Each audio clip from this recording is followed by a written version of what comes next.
Welcome to a new Waterwave TV interview. Today I'm with special guest BDifferent in the building. How you feeling today? I'm good, man. How you doing, man? I'm doing good. It's always good to have a out-of-state guest in the building while they're in town. Don't always get to connect with people. Appreciate you. You're from Atlanta, Georgia. What was it like growing up there? Is that where you were like born and raised most of your life? Yeah, pretty much.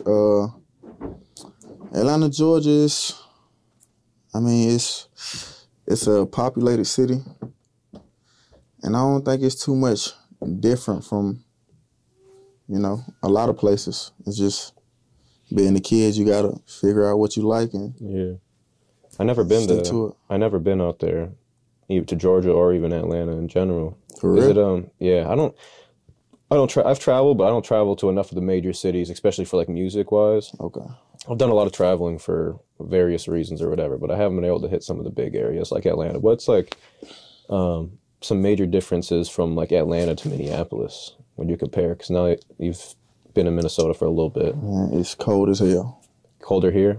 It's cold as hell. Minnesota is just, like I said, it ain't much of a difference to me. It's like any other place, like growing up, especially as a kid or even now.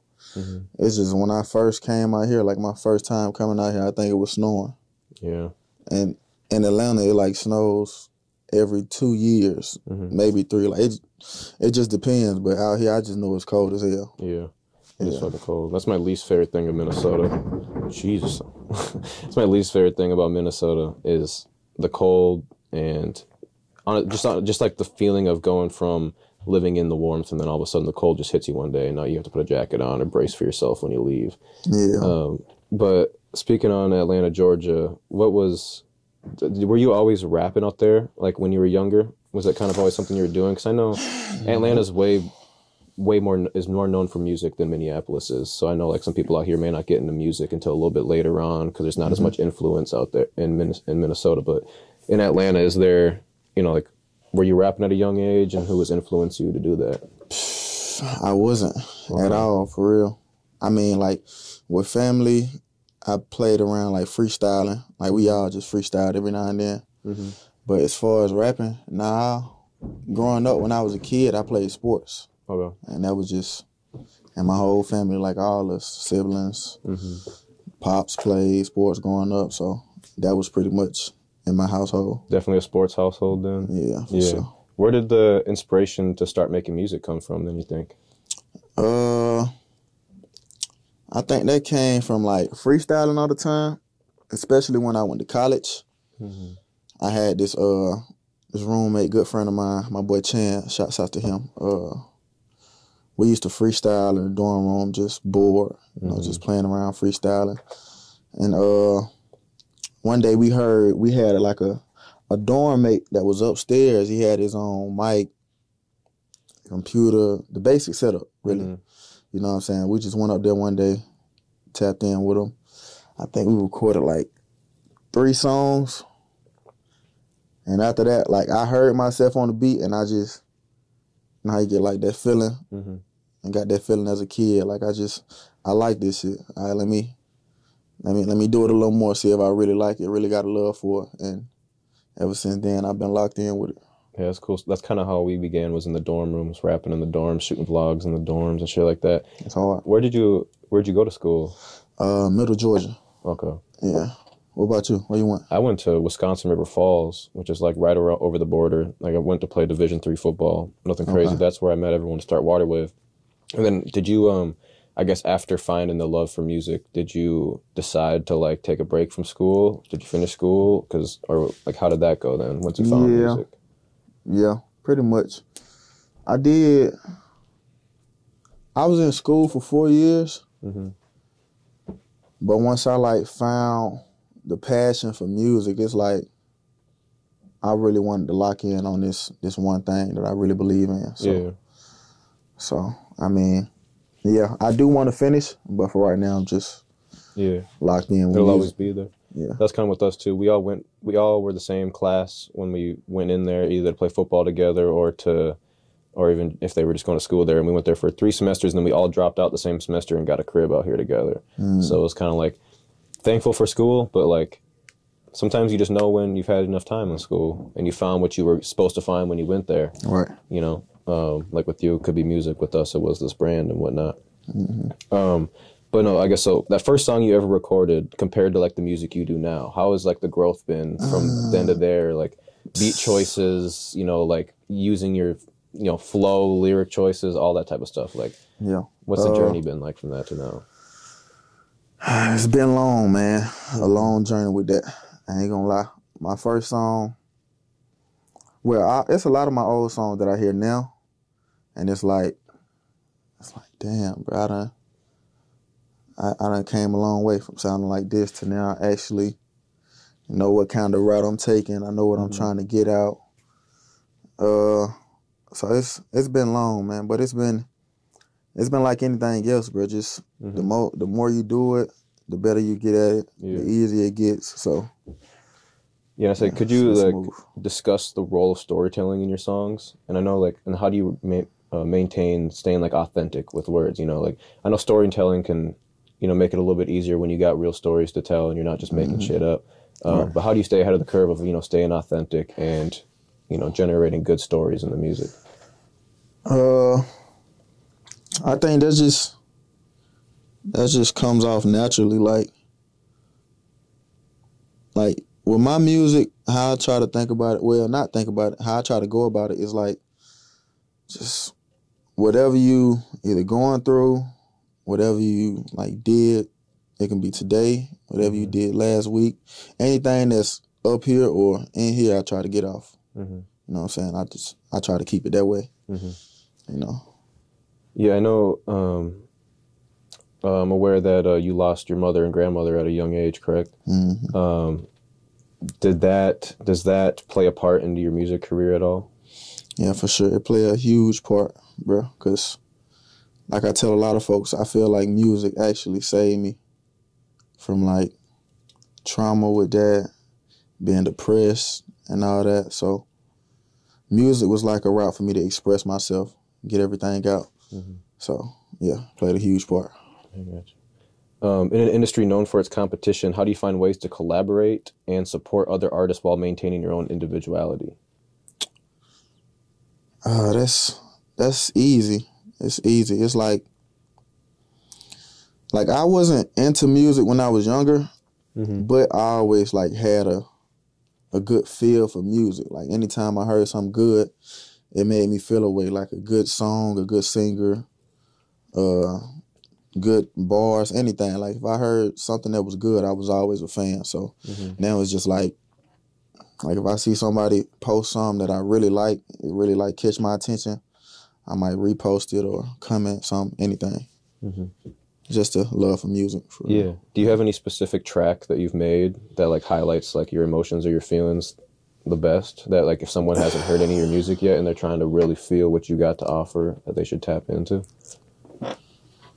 I got a couple of them. I ain't gonna lie. Because a lot of my music, especially like my old music, it's kind of like pain music. Like getting stuff off my chest. One song I can say out back is Pain Birthed Me. I probably dropped that like maybe 3-4 years ago. Recent drop, I would say Done Being Friendly. That's off the album Vent that I just dropped too. Like not too long ago, maybe 2 months, 3 months, something like that. But it's a few more. I got a lot of songs where I like express myself and kind of like tell people who I am.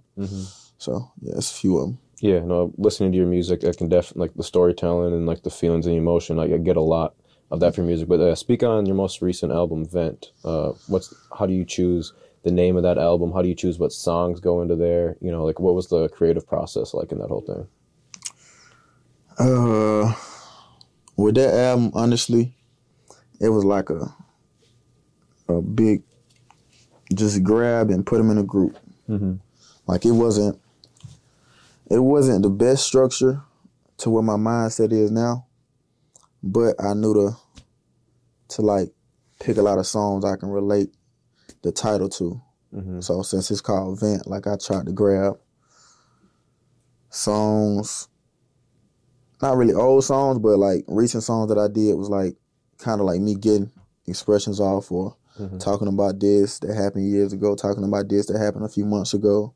You know what I'm saying? Kind of just like venting about everything that I want to get off. I just, like I said, I grab old songs, new songs, recent songs, and just brought them together and kind of made a vent project. Yeah. I was doubling back and going through some of your music today just to try to pick out some of my favorites. And one that stuck out to me was Talk to My Nine. And I know it's a little different than like the emotional venting type stuff, but there is a lot of storytelling and still emotion in the song. And I think it is one of your more popular, if not your most popular song on most streaming platforms. Why do you think that song has hit more than some of your other releases? Really, I think that hit more because it got like it's a bounce to it. And it's real catchy. Yeah, I was about to say, like it's really catchy. It's catchy. Yeah. I feel like a lot of people that don't know, because like when you get into the storytelling music and like the sad emotional music, usually that's for like the true fans that really fuck with you and fuck with your story. But sometimes the ones that hit harder into the extra fan bases are the like catchy ones. Yeah, the fun ones, the ones that you kind of just like having fun with it. And I get that. It's another thing I want to say about that song is it's easier to like get out in this industry. Yeah. You know what I'm saying? Because it's a lot of promotion on like violence and this and that these days. So I made that song, I don't even know. It's at least 4 years old. Yeah, I think it came out in like 2020 is when it came out. But so that's at least 3 years since release date. I think I made it before that, probably a year before that. Yeah. But I don't know, I could be mistaken. I just know it's been a little while ago, and it's a lot easier to get that type of music out in this industry. I feel like that's kind of like what the industry is pushing right now. Yeah. And it's been that way for a little while. Yeah. But I think some of the more meaningful music, lyrical music's coming back. I feel like a lot more artists are kind of rising in that area, or at least like somewhat close to that stuff. But yeah, what is your goals in music right now? Like, what do you is your goal to like be a music creator as like a full-time job one day? Is it just like a straight hobby for you, and whatever comes with it, or what's like your focus right now? Right now, my focus with music is just really just having fun with it. Yeah. Because when I first started, it was having fun, but I didn't have a route or a message, or like I didn't know who I was talking to. I was just out there having fun. Yeah. Now it's more so, okay, I know who I am. I know what I'm trying to say. I know what I'm trying to, get out, who I'm trying to reach. And now it's still having fun, but it's like more passion behind it now. Because I just fell in love with the music. So it's just... You're starting to get some like actual recognition for being a music artist and whatnot. Yeah. That's not really a huge part of it though. Like now it's just the love for it now. Like I said, at first it was fun, but I was just strictly having fun. Now it's like fun. Like, okay, this is what I do to get away. This is what I do to have fun. Like certain songs I make, I don't even like try to make it. Just be like the beat might sound like this, and now I got this idea to just give me something crazy to just come out. I don't know. It's like the beat kind of pull this type of bounce out you. Like if you, for example, if you hear like a certain beat or a certain tempo, and it got like a bounce to it, it'll kind of like give you a rhythm. You know what I'm saying? And that's just what come out. So now it's just like a passion. Yeah, I get that. You have in at least one of your songs, I'm sure it's maybe even more, but you've mentioned your brother in some of your music. What is it? Does he inspire you to like make music, or what is it like having like, I guess like an NBA brother? Like I know it's like definitely, or like even going through college and shit. I'm sure he was a highly recruited, like you said, you had a sports household and whatnot. So how does he influence you or make you like want to go harder in the music scene, like want you to paint your own lane, like for sure? What is the dynamic like with that, For sure. Him getting drafted, it kind of like, it was like a motivation for me. Like it's like, okay, we come from this, but we can actually go here with it. Mm-hmm. You know what I'm saying? So I took it like super happy for him, and it just like really like gave me kind of like pride in the sense like, okay, like, yeah, we come from this, but you can always change your destination. You know what I'm saying? Like, it's not where you from, it's where you going, really. You know what I'm saying? So it's motivational every time I see him on the court. Mm-hmm. You know what I'm saying? It's still crazy to me to this day. Mm-hmm. Like, I got a little brother that's in the league. He playing on the court with the best of the best. Mm-hmm. So it's motivational every day, man, for real. Oh, yeah. And speaking of him, while we're on the topic, you got to perform at his shoe release event with Adidas, the AE1. You and Lil Baby got to hit the stage. Pretty cool event, I'm sure. Yeah, it was crazy. What was that whole experience like, I guess, being able to be involved and all that? That was crazy. That was crazy. Shouts out to Lil Baby for that. Shouts out to Adidas, you know what I'm saying, for showing that love. The mural, everything came together. It was smooth, you know what I'm saying? That's still crazy to me because growing up, we didn't have a lot, you know what I'm saying? And we literally used to swap shoes. Like, we got a couple pair of shoes for the whole school year, so we tried to mix them up. He'll give me one of his pair to wear this day, and we'll swap it out. So for him to have his own shoe now is crazy. You know what I'm saying? And that's even more motivation. Like, that's putting even more batteries in my back. Yeah, like, because there's rappers with shoe deals too. Yeah, so yeah. It's like, shit, now I gotta get my Hold deal. on, who got a? Oh, it is a few like on. I know Travis Scott and like Bad Bunny. Like, they don't have deals, but they have collabs, I guess. Yeah. Not many of them have like strict like like deals where you only wear Nikes. Drake might. I think Drake has a Nike deal, but I don't know. But yeah, that was crazy. It's still crazy. Yeah, I see you got the Adidas slides on, right? Has it been like basically rocking Adidas since you really got with them? Yeah, they with the fam, so you know what I'm saying. I'm with them. Rocking with them. Yeah. Adidas is smooth though. I got some. I won't even say the brands on right now because it's not Adidas, but Adidas is smooth. Adidas is a good brand. Them J's though, right? Yeah. What's the? These are the collab? The Amam and Year 3s. Yeah. Okay. Jordan and Amam and Year. I ain't too big on the kicks. I told you. I wasn't until I got the shop either. Nice shoes though. I'm not. I'm just comfortability. Yeah, comfortability over fashion. Another thing that the Timberwolves plugged you in with was performing at halftime, right? You got to perform at halftime. That's something that that's one of my goals with Waterwave and like managing artists is to get them to get on the court at halftime, because I seen them there fucking with a lot of local artists this past year and obviously some big acts as well.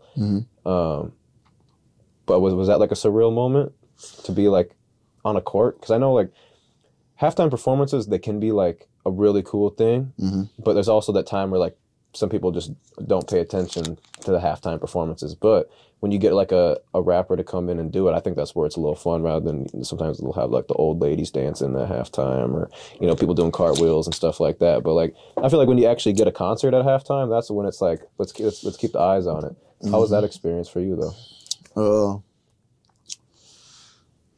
Chill out on the old ladies too, man. We ain't gonna do them like that. Hey, they still fun and whatnot, but I'm saying like sometimes like some of them are a little more like eye catching than others, maybe. Nah, I feel you for sure, for sure. That was a blessing too, man. I ain't gonna lie, I was nervous as hell. I would be. I was nervous, but what's crazy is before I got on the court, it was like nerves kicking in. You know what I'm saying? Once I grabbed a mic, I don't know what happened. It's like everything just went away.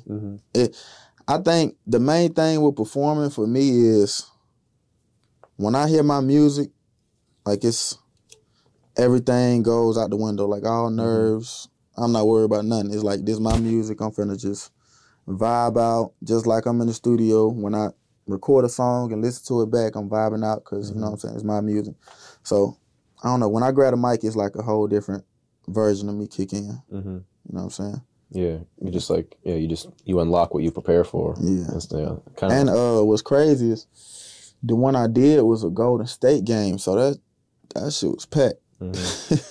When I first seen the crowd, I was like,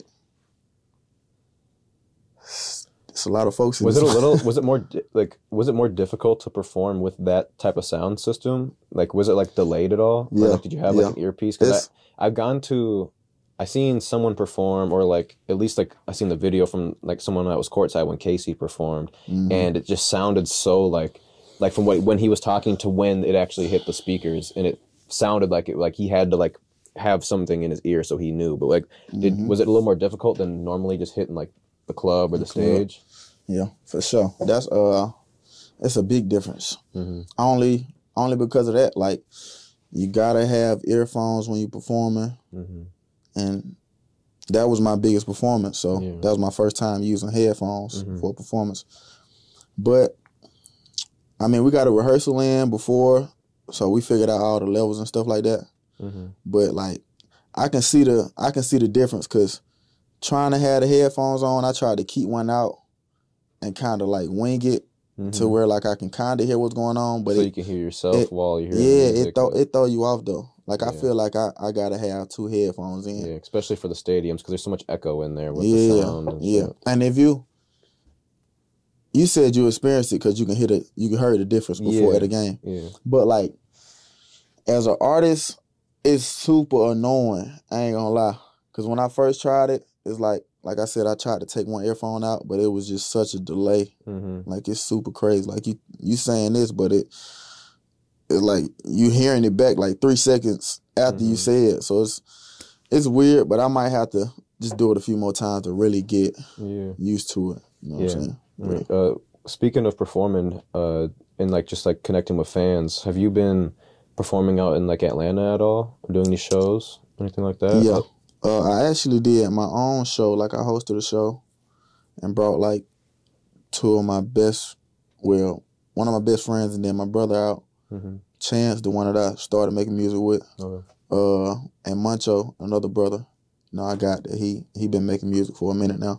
So I did my first show and had them 2 come open up for me, which was maybe like 2 months ago.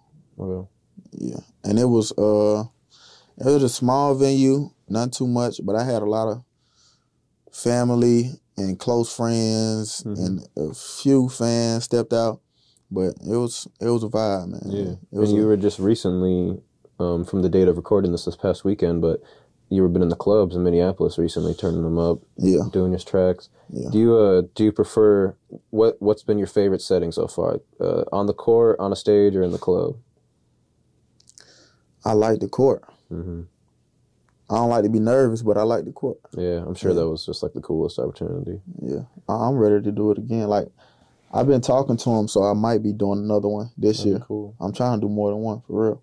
But I can't wait to do it this year. Oh yeah, yeah, that'll be good. Sure. You do got a show coming up. What is it? It's in December. I forget the date. Yeah, December 20-something. I ain't gonna lie to you. I gotta talk to my manager because I be forgetting myself. It's 27th. December 27th. Put the flyer on the screen just to be sure for all the viewers. But it's you and then 3 local acts: Tay Supreme, Juice LaRd, and Cumo.